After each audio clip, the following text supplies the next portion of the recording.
each individual parcel owner? Right now, we're looking at an annual registration fee of just over $1,000. Okay. And again, I'd like to emphasize with that our hope is that no one registers. Right. That would be the ideal. And if we can get that number lower, we certainly will. Okay. Would we still need a weed abatement program if Yes. okay. Yeah, that's a separate program. It accomplishes separate things. The ordinance touches on the weed abatement program because if there's a vacant property that is on the weed abatement roll for annual attention from the fire department, that would be exempted from the provisions of this ordinance, provided that weed abatement was the only issue. Now, if it's weed abatement and graffiti and dumped vehicles and other problems, then they could be subject to this and they would be subject to both programs. But we've tried to be very careful not to intrude on the fire department space. And I understand that there might not be a way to separate. After all, it's really the upkeep of, and I want to thank you for the theory, the broken window. One of the things that are echoed in the neighborhood is we are a product of our environment. So that definitely speaks to the theory itself. The one concern that I do have is graffiti. As graffiti, it really isn't self-induced or self-inflicted. And what I do notice is that there are certain parts of the city of Santa Rosa where there's programs where there's no cost to the property owner, such as in downtown corridor. We do have a team that helps remove graffiti. And I'm wondering the cost association between downtown and more of a rural area where the $1,000 might be imposed on the property owner. So it's just a concern that I have. No, and that's well taken. It's interesting because there's a separate pilot program that's being considered right now. The council will be seeing that in the coming meetings, where we're looking at having the ability to kind of figure out where we want to be with graffiti enforcement. And again, having that education and resource-based perspective, using a lot of interdepartmental members and trying to figure out what we want in a permanent program in the future. But as a separate issue, graffiti, the maintenance of graffiti is considered a nuisance. That's in our code now. And again, this borrows from a lot of the existing regulation. I'd also like to point out that the way I see this is most of these properties are going to be commercial properties. So it's got a different consideration than a vacant residential lot, which is smaller and easier to maintain. And again, we will have other resources to bring forth for people in those situations who just have no ability to stay on top of the graffiti. The idea with graffiti is to remove it, and I'm sure I'm speaking to the choir here, is to remove it as quickly as possible every time. And when that happens, those persons that are spraying their graffiti will find better hunting grounds because their effort is not resulting in any length of time that it's up. So again, by having those regular inspections twice a month by code staff, and also there's requirements for the property owner or their agent to inspect, and we can increase that frequency if needed, just to stay on top of those recurrent issues, knock them down, keep them down, and they will actually have to invest less time in their property in the future because the graffiti is just not going to become as prevalent. And I do appreciate that that's part of the educational proponent or component of the program. Absolutely. We definitely don't want to be the hammer here. We want to enable people to maintain their properties, educate them about the benefits of doing so. In a lot of cases, these properties are the single largest investment an individual may have. And we're helping them make that investment better. Absolutely. So, and again, the idea is that they bring in clients, they bring in businesses, they bring in customers for the betterment of the entire community. And I'm aware that the city of Santa Rosa, and please correct me if I'm wrong, there is paint available to the community where they can actually pick up the paint and cover the graffiti. I'm not personally aware of that, but it's something I'd be happy to look into for you. Very well, thank you. Yeah, I'm assuming we're not the first municipality to think about instituting this kind of a policy. I'm assuming that is correct. I admit that I haven't done a lot of research into what other cities have been doing. We had a really good starting point that our city attorney had provided for us. I took that when I received the assignment and ran with it. And I didn't want to model this after something that someone else had done. I really wanted to try to capture the essence of what we needed in Santa Rosa.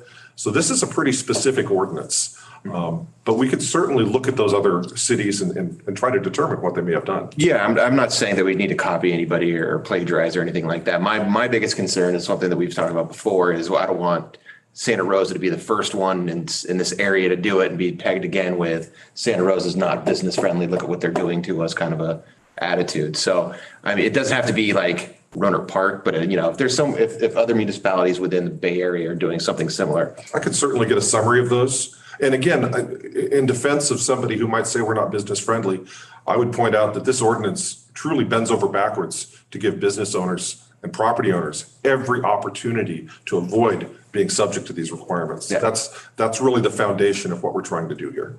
And for what it's worth, council member, our downtown action organization has been aware and has been in conversations for several of these drafts. And so we have heard, at least from that respect, them in the chamber, their sentiments on this ordinance that's before you. And we've heard nothing but good things in support for it. Yeah, it's just a matter of those that take the time to be involved know the story, and those that don't tend to yell the loudest. Yeah. So hypothetically, I know that there's a lot of these properties that we're dealing with are people who don't live in the city. We have a hard time contacting them.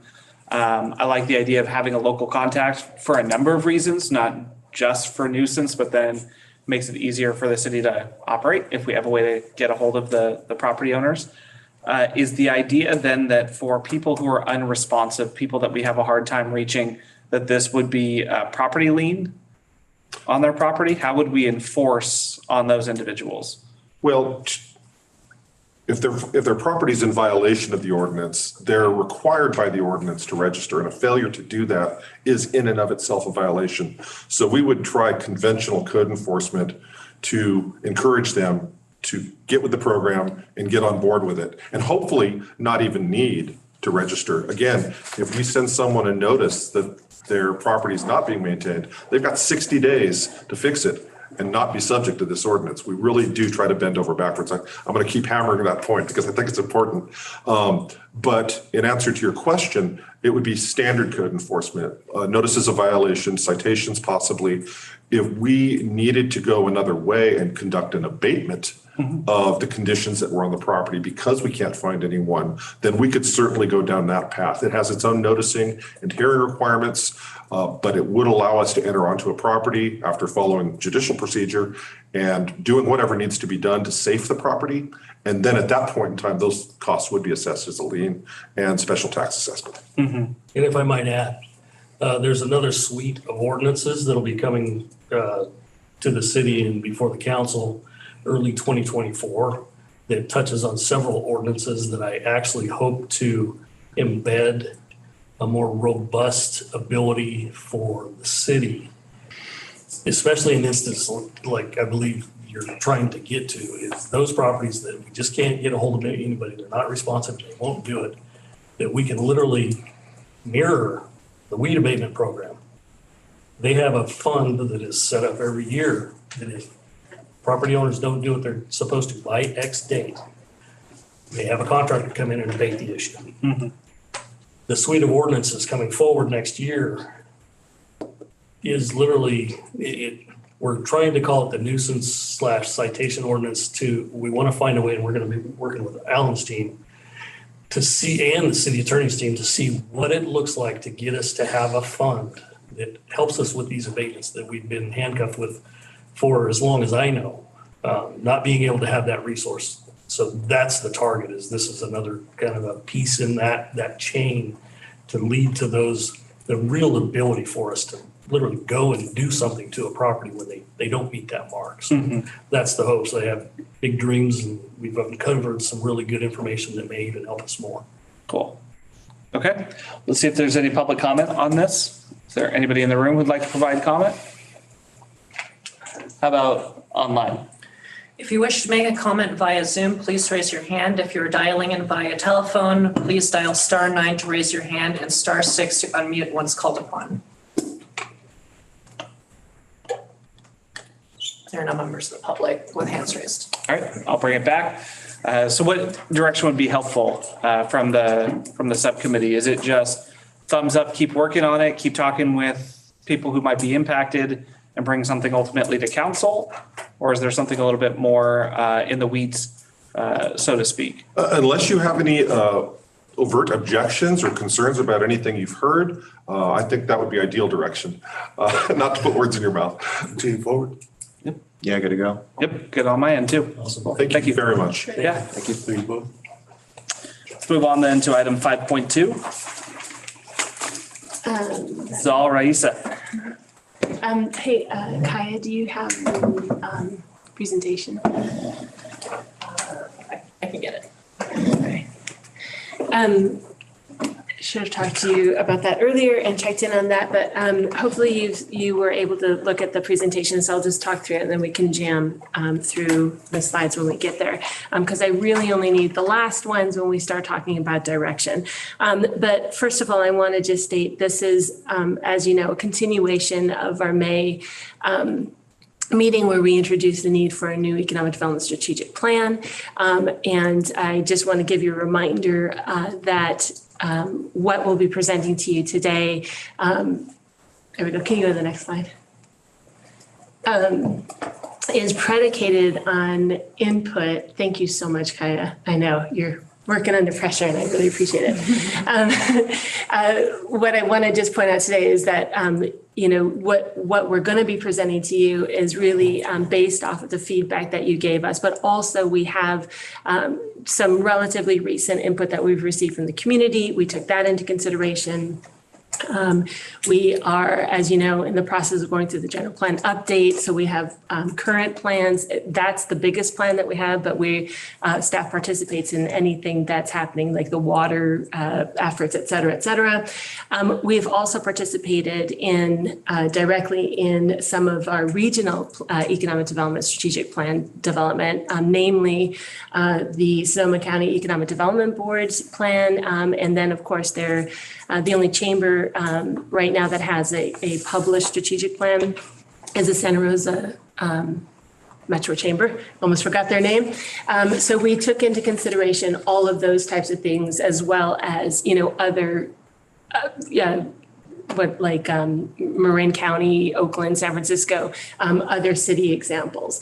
But the crux of what is informing our strategic plan development moving forward is truly the Economic Development Subcommittee and the direction we received from council through the work plan and your priority setting. So that's what is informing this. Next slide, please. And to that end, just quick recap from last time. We received, we have 2 slides of input that we received. I'm not going to go over those, they're in the next ones. I can highlight a few, but really I want to just let you know that the input you gave us last time is in alignment with the types of the information inputs that we've been receiving over the past couple of years, and more recently, especially from the community perspective. So in 2021, we had a series of steering committees and focus groups, and we did do a community survey. And because you hear the same things that we do, you see it in your council work plans: housing, cost of living, the need for an inclusive approach to economic development, and infrastructure needs. So all of those align with what you have in your work plan as it is in your stated priorities. Next slide.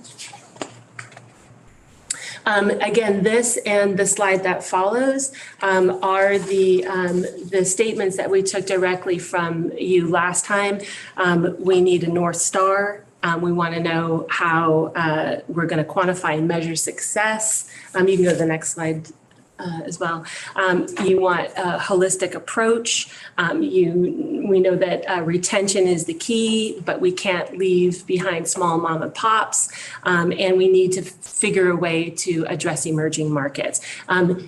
Hopefully you had a chance to look at these. I'm going to move on from it, but if there's anything in particular we're missing, you can certainly let us know. Next slide. So starting with the vision statement, because we heard that you want a North Star, we feel that you gave us a North Star. And so with your permission, we're going to use the council goal statement for the economic and community vibrancy section, which is sustain and develop a diverse and thriving economy that benefits Santa Rosa residents and businesses and contributes to the community's economic health, while preserving historical and cultural integrity.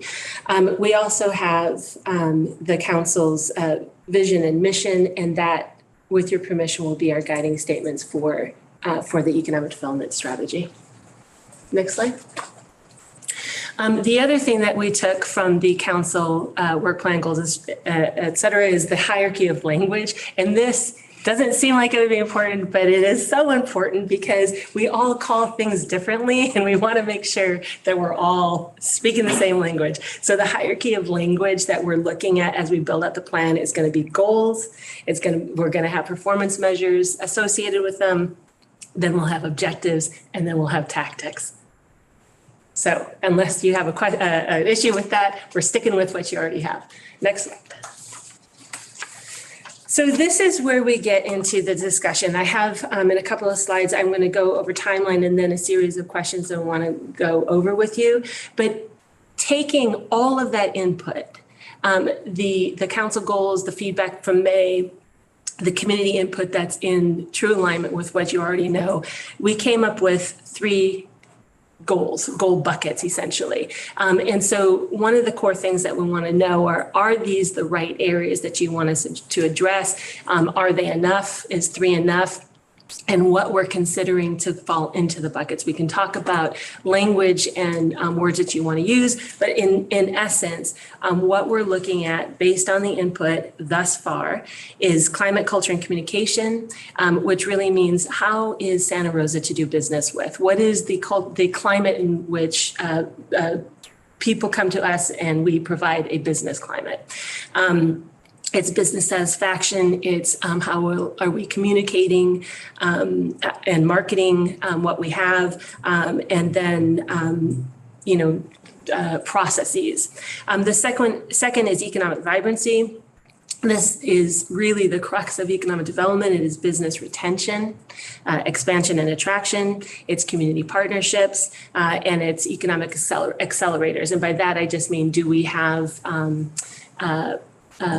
incentives. Thank you. I was like, what's the word? And it is incentives. It could be, in addition to incentives, it could be processes that are streamlined or special initiatives to accelerate, say, development, that type of thing. And then the third bucket is resiliency and community investment.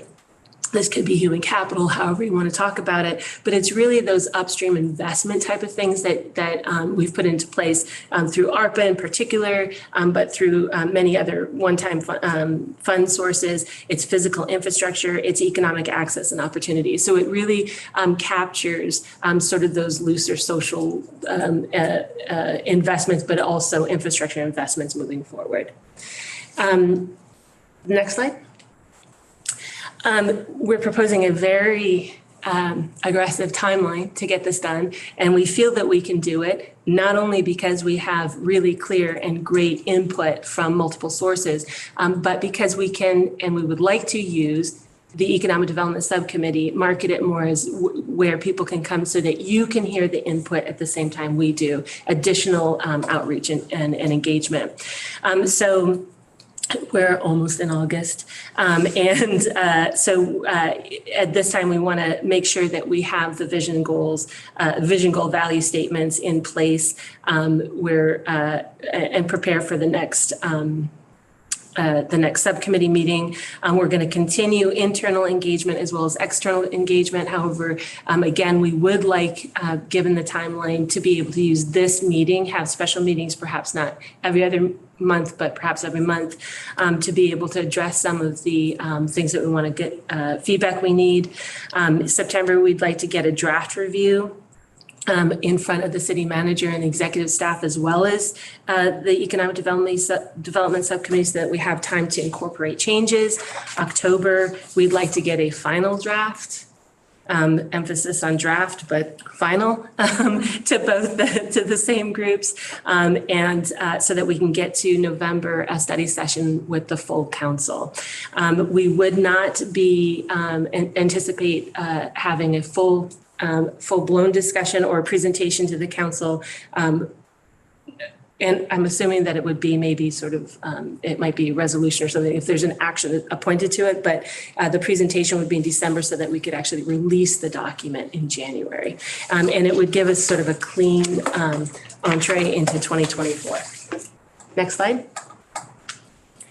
So the very quick overview, the things that we want to know from you is, are there additional engagements that you'd like to see? Are we hitting the mark and capturing what your intention was?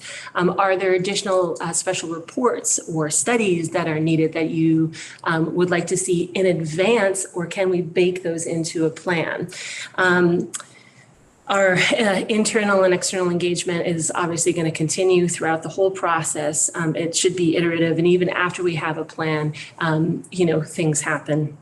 And we'd like to be able to be responsive. In terms of the plan elements and timelines, I just want to make sure again that the buckets are correct. Do we need more? Are we missing something? Are we on track with the elements? And then just confirming that you're okay with the timeline. And that's it. All right, Eddie? Yes, thank you, Chair. In regards to the climate culture communication, and we're looking at communications and marketing, I'm wondering how old are some of our codes, for example, signage, or I'm from what I'm hearing, it's about 19 years old. Yeah. And maybe one of the things that we can do to create a better climate for emerging businesses is to take a look at those codes and see what the new technology that's available, and maybe have that conversation. So that is definitely something that comes under that bucket. I think it's a continuation of the review that we have to do with all of our policies. We started it with some of the development stuff, but it also would be inclusive of, like, say, one sheet so not to say the sign ordinance doesn't need updating, it does. But sometimes our processes seem complicated because we don't have a map for it. So in that process, it allows us to identify some of the things that probably could be streamlined. So we'll capture that there. And I heard signage because I think that's a constant conversation in our department. Indeed. Yeah, and I would just add, as we work through these, there's definitely this is a strategic plan. So looking at the life of this is like the next 3 to 5 years, like immediate objectives.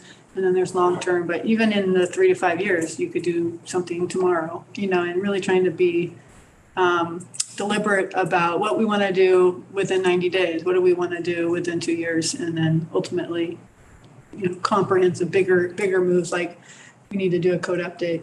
But we don't want to wait 2.5 years to do the code update. We want to do something in 90 days. We want to do something in a year. Well, especially with technology advancing so quickly, it's ever evolving, right? I mean, these things here. Yeah. Yeah, but I think the intent of your question is captured, and that is, if it's not the sign ordinance, it's something else, and the process of identifying those things has to be baked into the plan. Yeah, and then after COVID, the way that business have conducted, the new strategies and how they've adapted Exactly. to the post-COVID. I mean, even the parklet programs, which I really appreciate. Yeah. And that's just another example of that. Mm-hmm.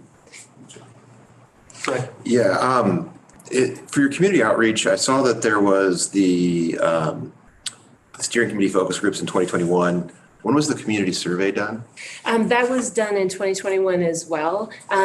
So all of that was in advance of, it just got stalled is what it did, but it was in 2021. But I will say what is interesting looking back at some of our SWOT analysis is that things haven't changed dramatically in terms of what the outcomes of these are. And again, I think it's reflective in the goal setting sessions that you guys had, where housing still comes up, cost of living still comes up. So that has not changed dramatically. I will add to that that there was, we were able to break out between business owners and non-business owners in that survey. And what was interesting is development projects listed high on both of them, but the difference between the two in terms of areas of importance, obviously business owners wanted business assistance, and non-business owners were a little bit more concerned about neighborhood programs, civic pride, and engagement.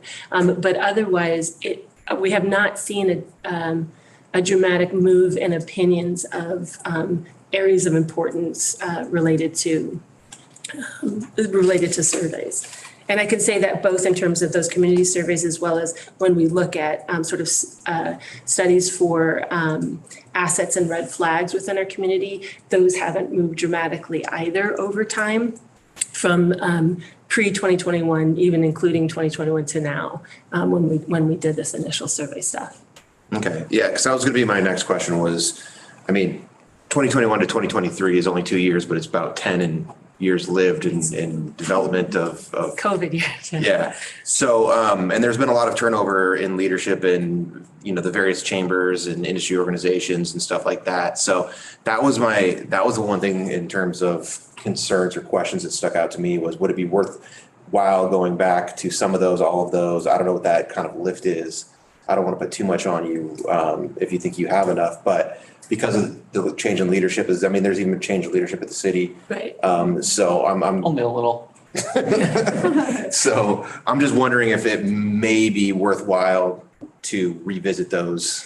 Yeah, I mean, we can definitely do another survey because that was, we had a very good response and we used our business tax certificate process to do that and had a very good response to that. And then I think that's sort of the community engagement or feedback piece of it. And then certainly we continue to look at the, sort of economic asset red flags and can provide or anticipating providing in the actual document what some of those things are. And by that, I mean, where the community might say, housing and affordability is our top. From an economic standpoint, that would look like, look, we've accelerated our policies on enabling housing. We're seeing a transformation, but regionally, it's still, housing is still an issue. It could be education. So looking at that last bucket, we have a highly educated demographic, but we have perceptions of inequality in our education system. It could be we're looking at changing in our growth projections are sort of stagnant right now, but are we seeing a bigger influx in people traveling into our area for jobs? I mean, those are the kinds of things that that I think are a little bit easier to drill down to give the data behind some of the policies. That might take a little bit longer. Some of those things might need specific studies, but for the most part, we have those two areas of data, one which we can get and one which is sort of accessible. And if I may, Councilmember Crabtree, really appreciate that feedback. Are there any organizations, neighborhood groups, businesses, any of you specifically would like us to reach out to maybe get some updated feedback from them? Obviously Downtown Action Organization, Railroad Square Association, the Chamber. I'd say the various chambers, the Black Chamber, Hispanic Chamber. I know leadership at the North Coast Builders Exchange has turned over. Same with the Alliance. I don't know if my fellow council members could think of anybody else. I mean, the lists are emerging. I know that Rafa Rivero is working with many community groups as well to create new ones for the benefit and organization of themselves. So they're emerging. Okay. So we may follow up for some targeted outreach. Mm-hmm. Okay. Yeah. Thank you. I'm good. So for me, the two most critical parts of the plan that we're developing, we talked about it a little bit last time. One is the business recruitment side of things. How do we attract businesses that are existing businesses into the community? And one of the examples that I can think of was when we did our cannabis policies, we set our tax rates specifically to attract certain types of jobs that we knew were higher paid jobs for our community. So what are those opportunities? How do we look around at what we're missing in our city and attract that in? Yes, absolutely support mom and pops and startups and look for emerging industries and whatnot. But how do we also get some of that established business acumen here as well? So that's a big one. And I talked a little bit last time about sort of the concept of a virtual city where somebody can go on and, you know, if they've got a business and they're looking to expand or start or whatever have you, they can go on and actually see like what spaces are available or what resources are available for that individual. And it seems like that kind of a concept would tie in really well with our previous discussion, where we're looking at vacant or underutilized properties, and perhaps there's a partnership that's there between our economic goals and those development goals. And then I also think that there's a space here for us to look at how we're planning our general plan with sort of that 15-minute city concept, to look at what parts of our area need certain types of businesses or amenities to be attracted into it. Big one, and obviously we've been working on it a lot, is something like a grocery store downtown.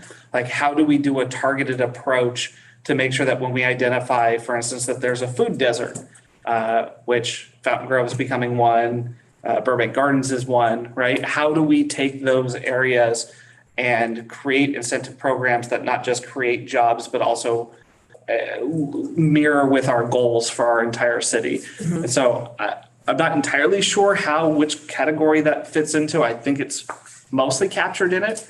But I think that it's good for us to focus on that and actually call that out when we do presentations and when we talk to people about it. Yeah, I was going to try to find something, but yeah, I would put that in all three categories, but highlighting the elements of what you are seeking to achieve in those. Yeah.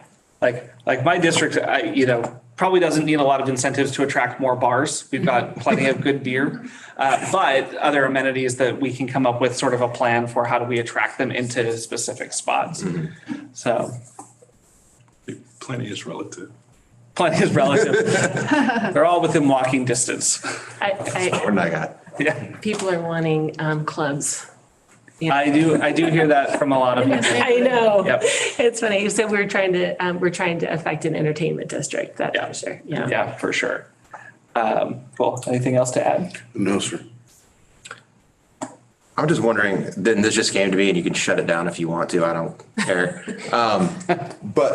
And is it worth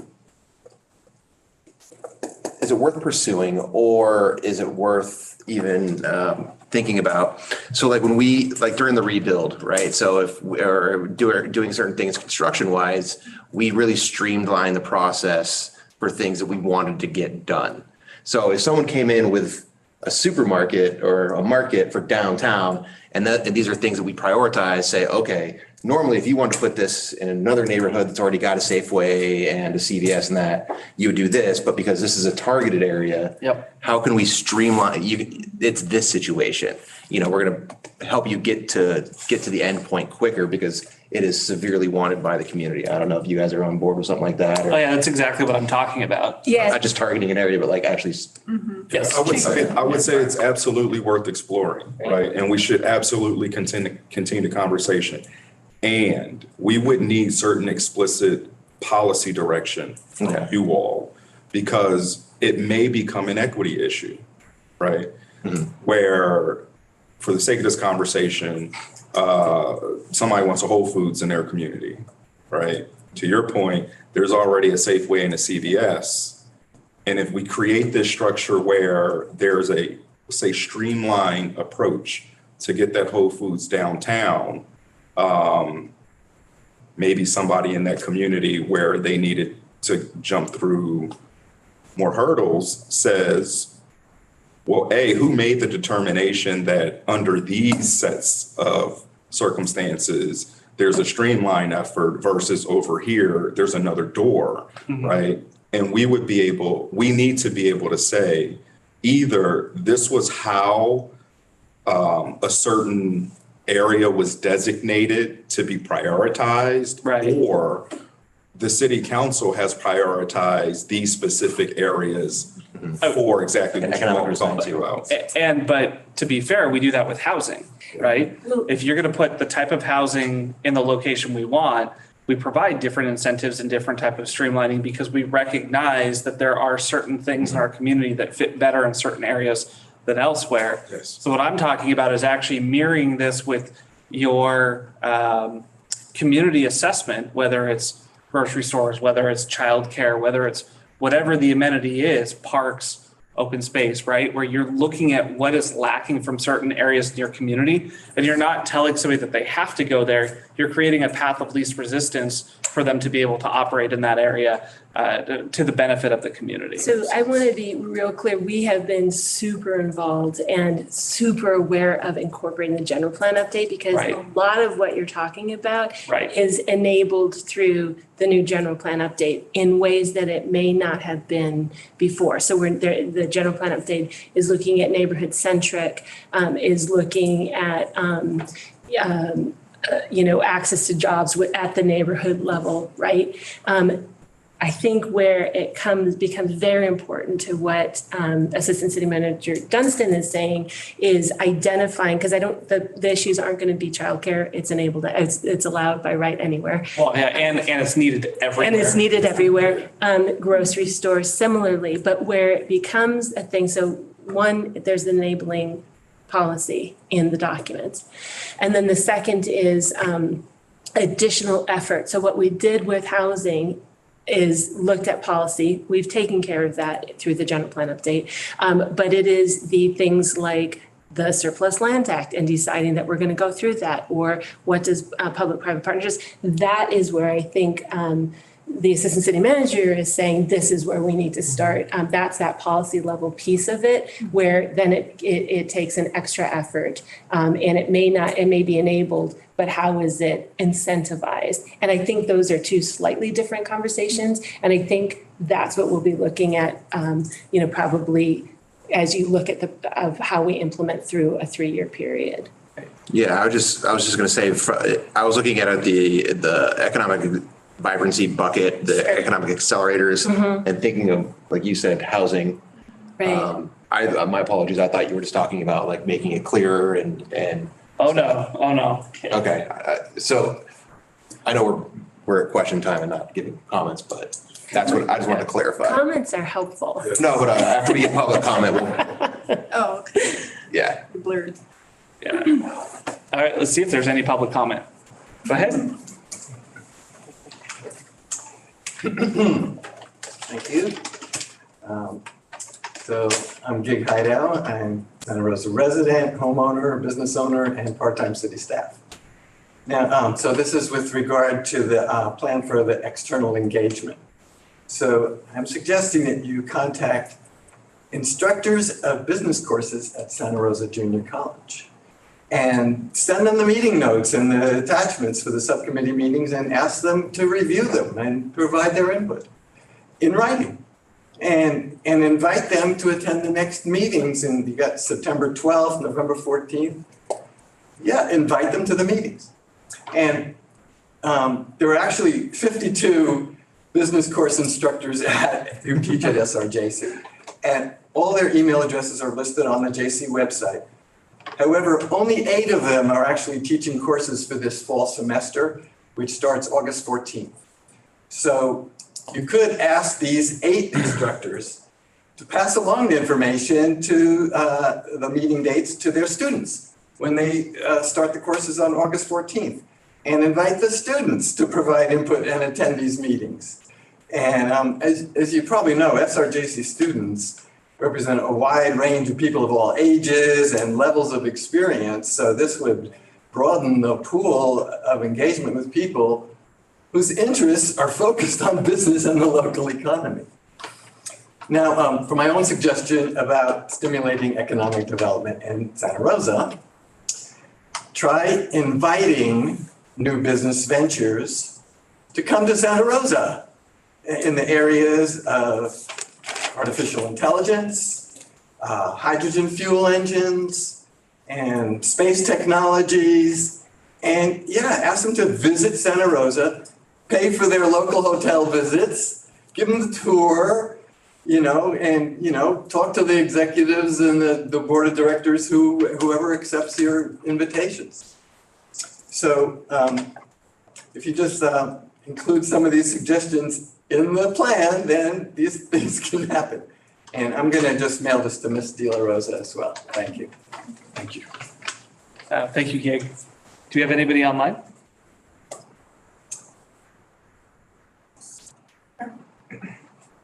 If you wish to make a comment via Zoom, please raise your hand. If you are dialing in via telephone, please dial *9 to raise your hand and *6 to unmute once called upon.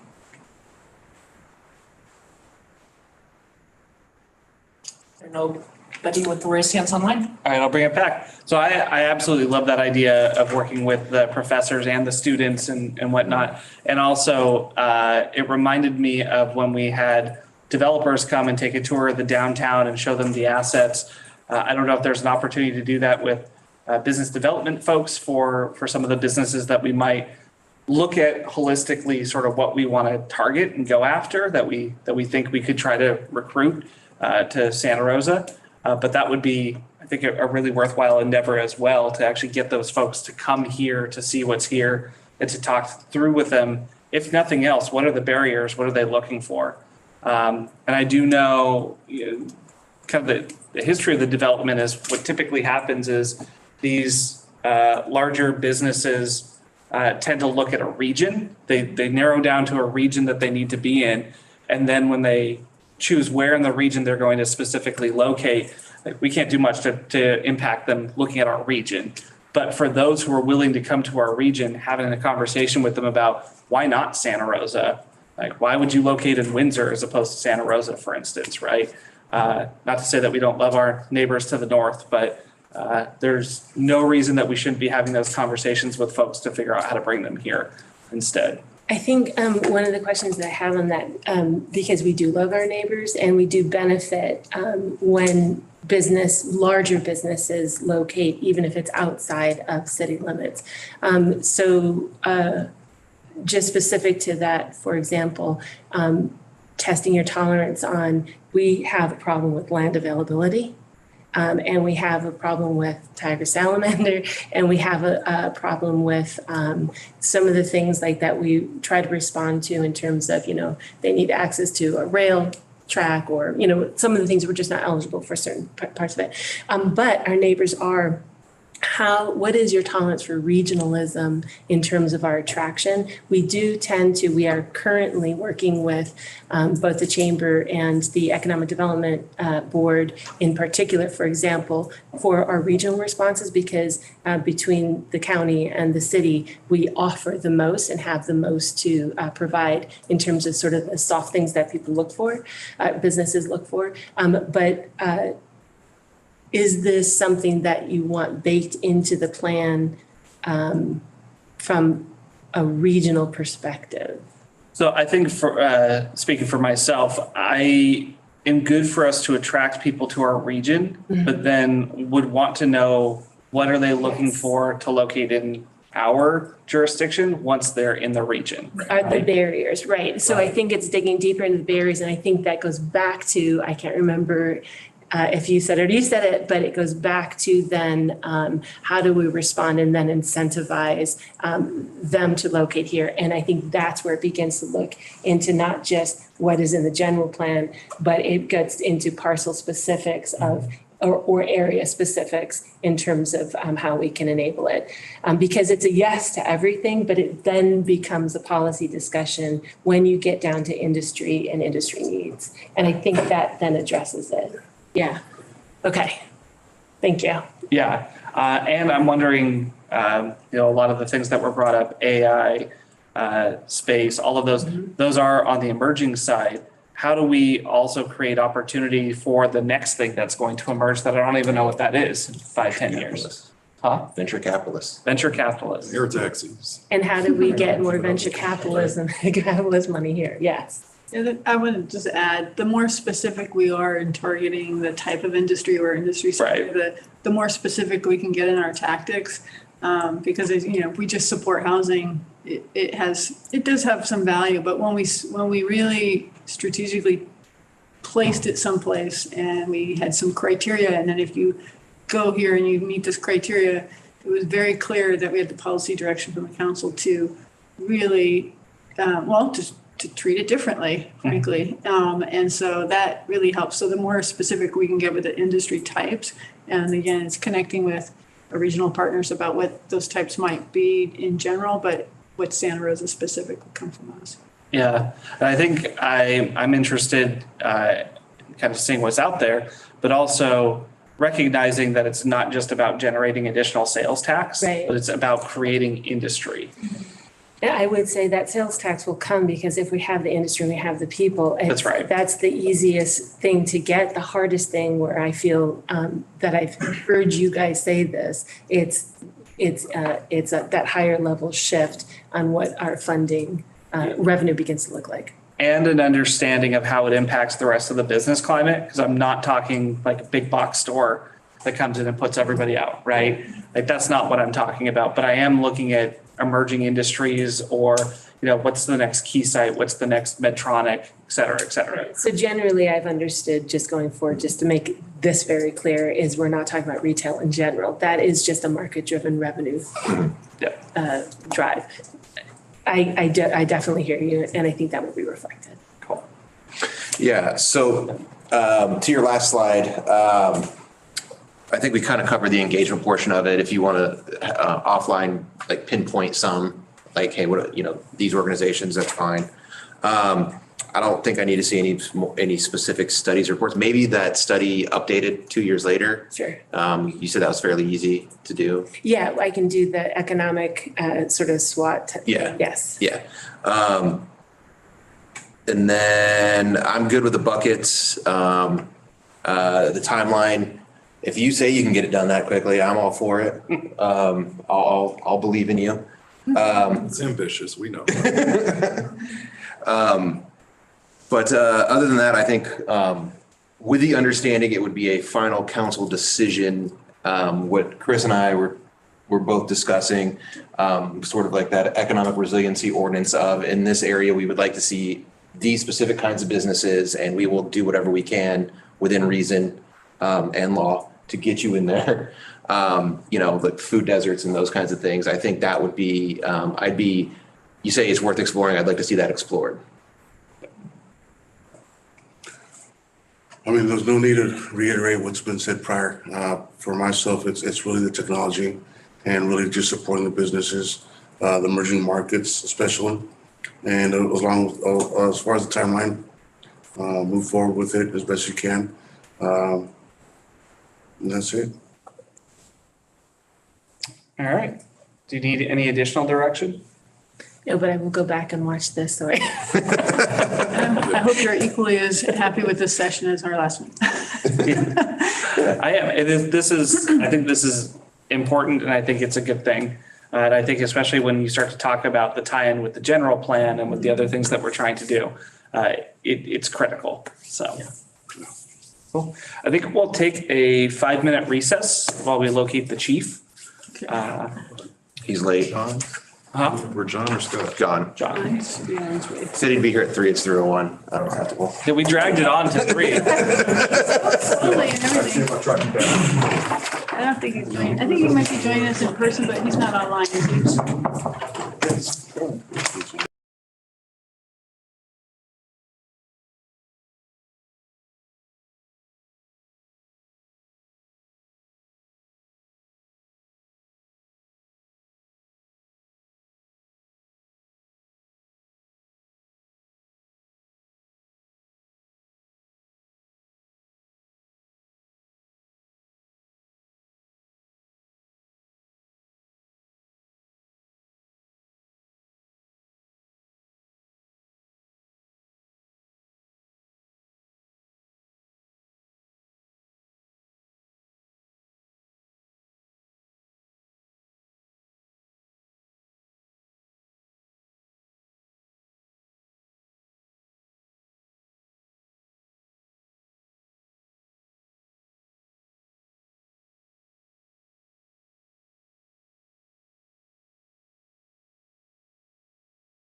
All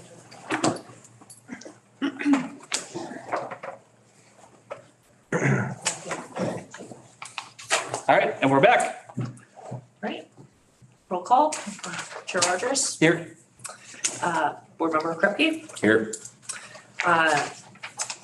Board Member Alvarez has recused himself.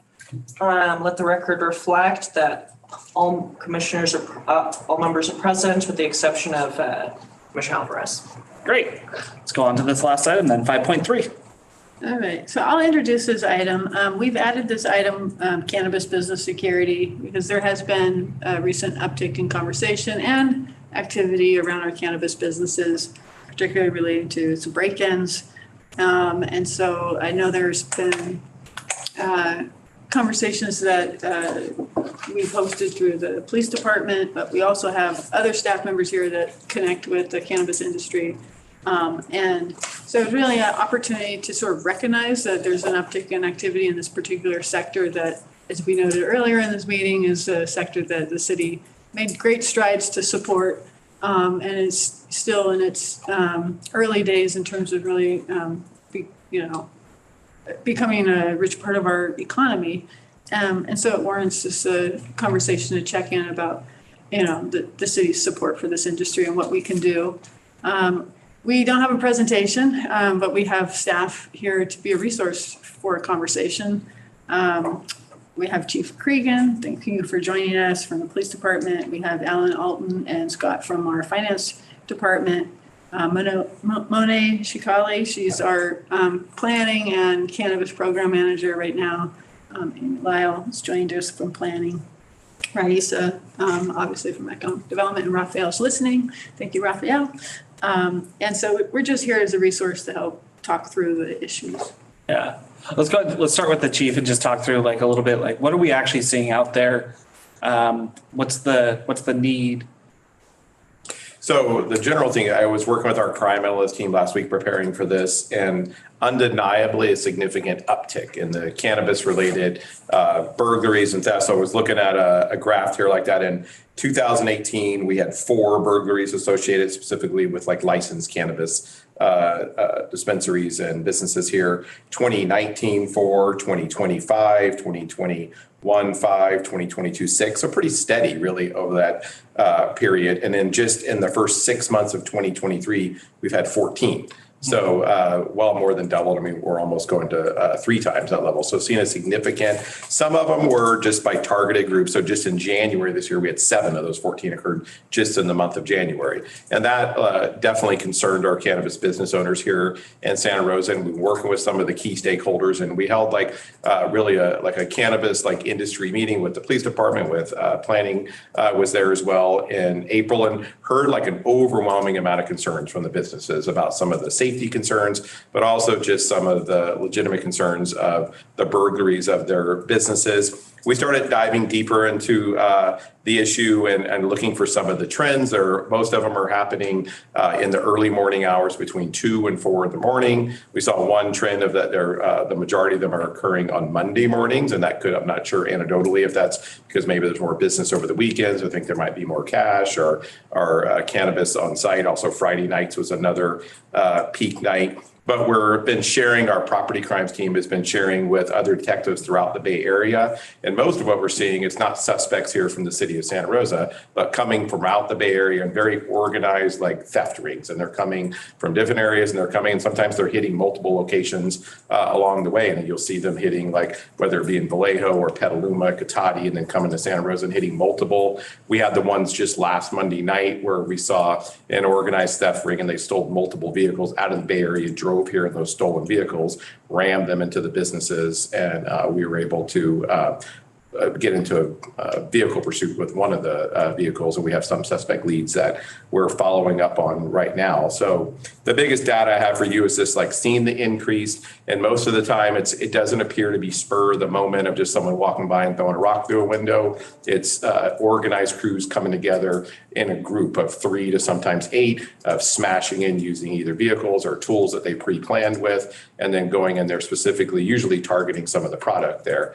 with it. So we've been working with some of the cannabis buildings about our biggest recommendation is target hardening. The more that we do to be able to show that it's not an easy target, then quite frankly, these organized rings will stay out of the city of Santa Rosa, and thieves go to where the easiest target is. So the more we can do, whether it be putting ballards up or other obstacles to be able to stop vehicles from ramming, hardening, whether we put cages or roll down doors or anything to be able to break so they can't easily access the glass, alarm system, private security there on the scene. All these things are going to be substantial steps. We're really working to educate our patrol officers. We're really proud that we have really quick response times. Now, some of it, quite frankly, helps that they're occurring at 2 and 4 in the morning, so our call volume is lower at that time, so we can have a faster response time. But the ones last week, one of the scenes where we were in within 12 seconds, that officers happened to be just down the street, and that's how they were able to get into a pursuit with some of the vehicles fleeing the area. So we'll continue to monitor this. My really strategy from the police department is like intel sharing throughout the Bay Area, since we know that these are organized rings throughout the Bay Area and our Santa Rosa specific, and then working with our business community here about how we can support them in some of the education of hardening their facilities and making them less basically easy targets for those. So that's kind of like a snapshot of the data. I don't know if there's other specific questions that you have, and I can dive deeper into it with you. Yeah, do you have, are the businesses able to take advantage of some of your expertise on getting an assessment on how to harden their businesses, or is it sort of as an officer is available, or? That's the hard part for us, it's hard for us to do one-on-one with each business of sending someone there. What I would like to do is hold more of these community meetings so we can get all the businesses at once and kind of like be able to be the best use of my staff's time. We would really get stretched thin. So I think what we may end up doing is holding another type of community meeting similar to what we did and work with some of our other city departments, which were key stakeholders in that, and talk about what are some of these strategies. And quite honestly, like the police department doesn't know all of these. Sometimes it was just those from the industry who were in the room who have a lot more expertise. And there are a wide range, as you can imagine with any business owner, that some have been in the business for years and have a lot more expertise. And so that was what was one thing that was good, is kind of organically, there were a lot of conversations in the room of people helping each other out. Because I think the industry wants to see each other succeed, especially minimizing those who are victims to theft there in the community.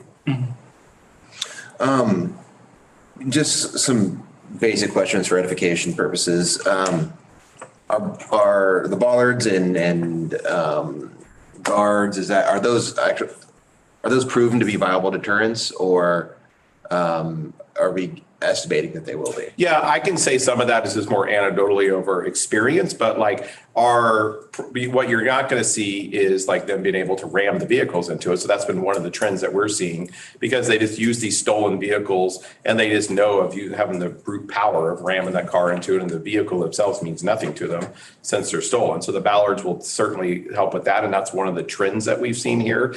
But they're going to adapt and overcome. And one of the ways they adapt and overcome is bringing sledgehammers or things like that to smash the glass. But then that's why the second stage, what are we doing to harden the facility itself, whether it be the roll down doors, the cages, things like that we can do. Is some have secondary areas where they're putting their high value items inside the store. So even if you do breach the front door, you're not able to access those things. So each one of those steps help. And quite honestly, I was talking to someone in the community this week. It's in some ways similar to the sideshows. Like if you put up lots of roadblocks that make it difficult to do that in this community, they just move on to other communities. And I think that if we come together with the cannabis industry, with the city, with the police department, if we come together to come up with creative solutions for this, and some of it's going to be that education, some of it's going to be sharing the intel throughout the area, that we can make it an area where people just say, let's avoid Santa Rosa. And that's why I really want to also work with our police officers of having that immediate response time. So the more that we get, and quite frankly, some areas, larger agencies in the Bay Area, they don't have the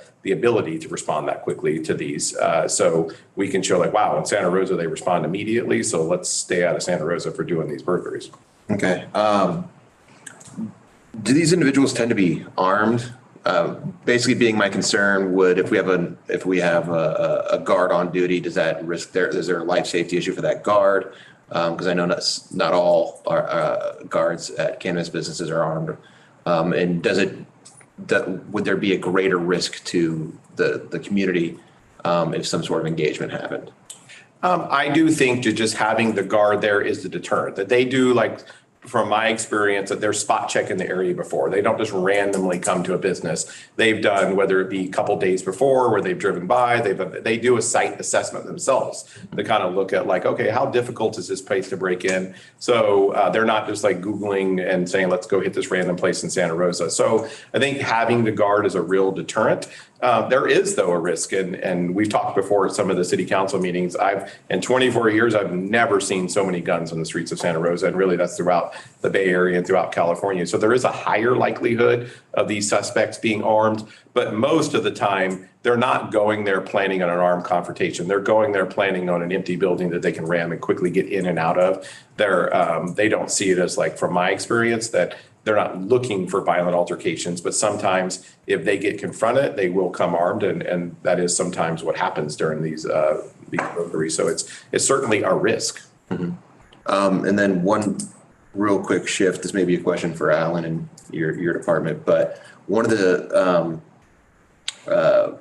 proposals that's been brought up is some sort of tax relief. What kind of tax revenue do we derive from cannabis businesses? And if we gave some sort of tax credit or tax relief, would it have a significant impact on our budget? So we bring in about $1.8 to $2 million annually.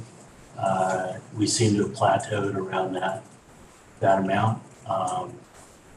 2 years ago, I think we were $2 million. We anticipated being there, and then it dropped down to 1.8, ticked back up a little bit. So that's why I'm thinking we're pretty much right there. It is, we are at the lowest rate that we charge.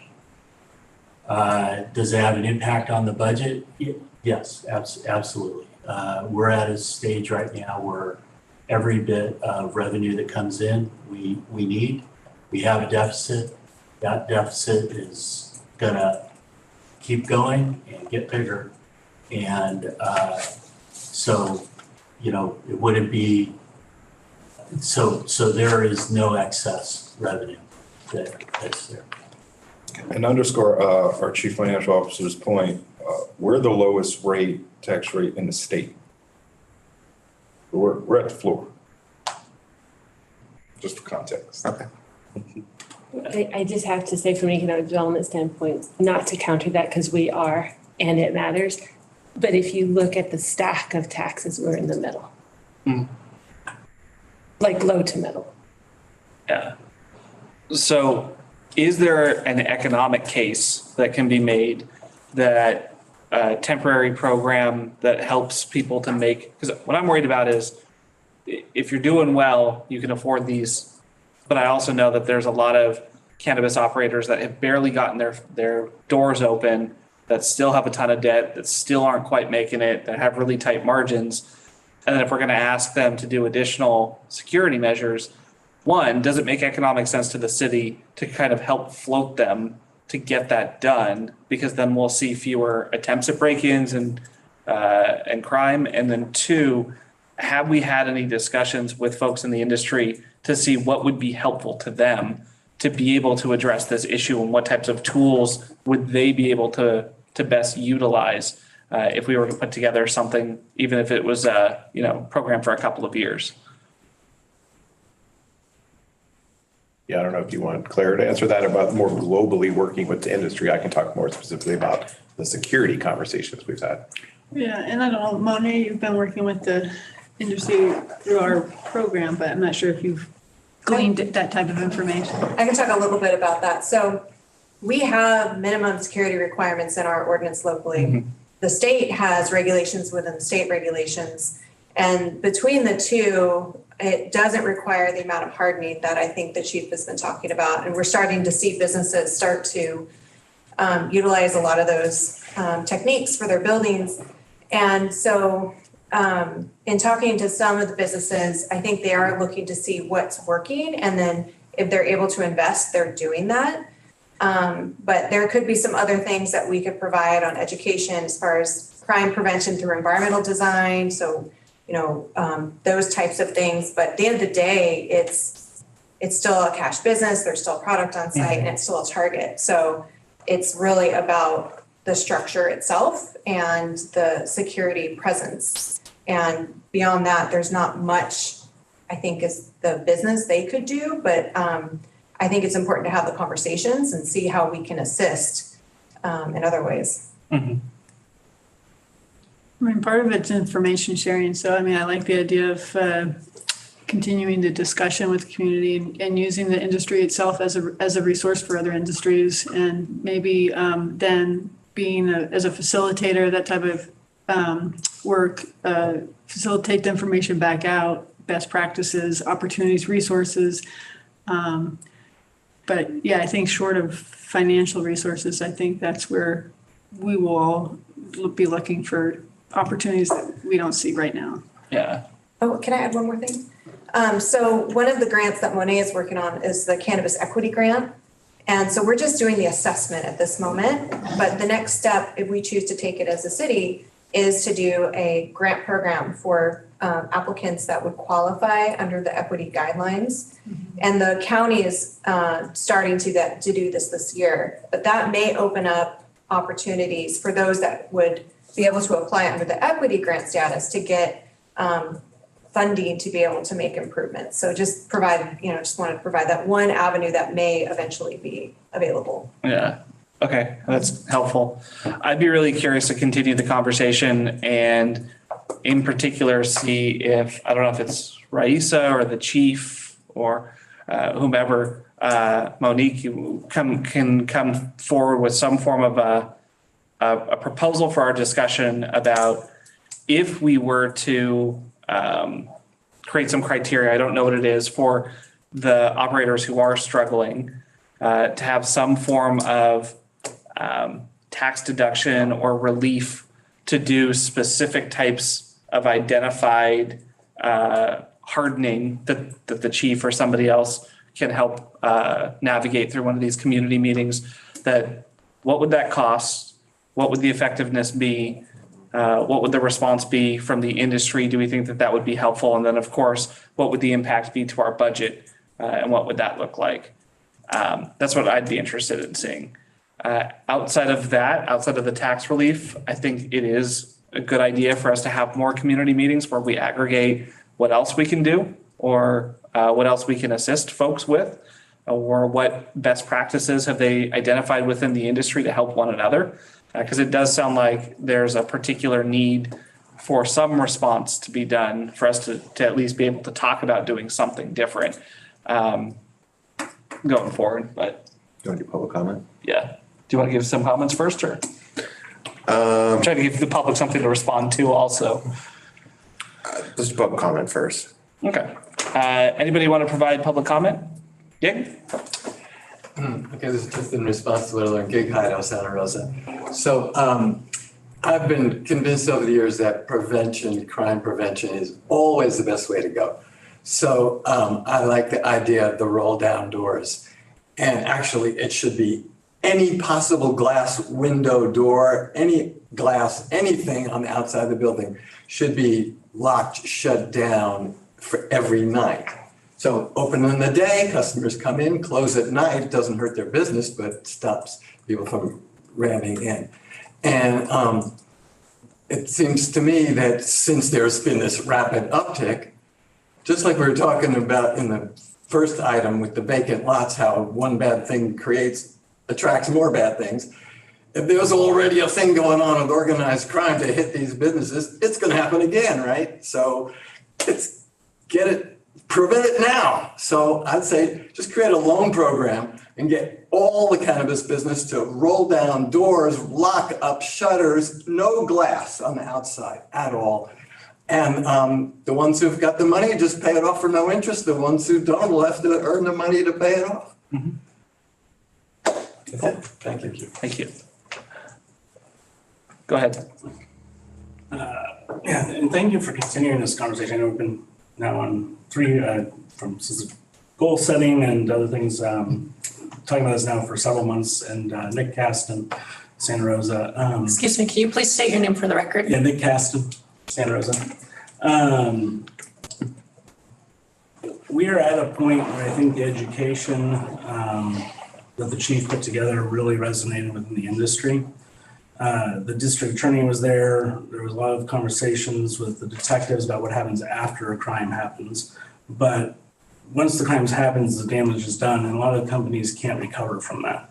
So the prevention measures are really key, and having them be community-wide to get the type of prevention that the chief was speaking to, so that we're not dealing with the crime in the first place or going somewhere else, is also core to that. And that comes out in the messaging, that comes out in the folks in the rest of the area knowing that Santa Rosa is inhospitable. And a policy like this is really key to the businesses being able to actually enact that prevention side. Because it's on those businesses to do the prevention. The concept of a tax deduction, which I very much favor, I think actually could end up boosting your tax collections if drafted correctly. So if you're a retailer, which we're not the lowest in the state for cannabis retail tax, we're at 3%. If you go to Sacramento, you're at 2.5%. There's other places that are down below that. But if you're a retailer at a 3% gross receipts tax, and you're staring down having an overnight security guard and putting in some bollards and other types of improvements, you're looking at about a $300,000 bill for the year for your security measures between that guard and those improvements. With most of that being the guard. That's about $250,000 a year to have a guard just overnight. That's not during the day. At a 3% gross receipts tax, if you could write that off against your gross receipts for the city, that would be a tax savings of $9,000. Now, $9,000, I would argue, within the context of the city's budget, is well spent there if it prevents a police call, it prevents the staff up because those calls are impacting other aspects of the industry. And it can be very important to a cannabis business. Because of how taxation works in the cannabis industry, every dollar spent on security isn't treated as a cost of doing business. They're paying taxes as though that was profit to the federal government. All the states and local taxes are based on gross receipts. There's no place where there's any incentive for businesses to invest in these areas. If Santa Rosa is offering that investment and then ties that tax benefit to on-time payment of your taxes, you'll be prioritized within a cannabis business's list of bills that they have to pay. There's a lot of bills that have to be paid, and they're going to pay the ones that give them the best economic benefit. So if you're saying, if you pay your taxes on time in the city of Santa Rosa, we're going to have this tax deduction for you for security measures. You'll incentivize the security measures, and you'll incentivize on-time tax payments to the city. And you'll do it all at the same time when the industry is not receiving a substantial amount of help or respect, quite honestly, at other levels of government with the trouble they're having in operating the businesses. So I think it's a win-win-win for what would ultimately be a relatively low cost and a potential financial benefit for the city. Do we have any public comments online? Here. If you wish to make a comment via Zoom, please raise your hand. If you are dialing in via telephone, please dial *9 to raise your hand and *6 to unmute yourself once called upon.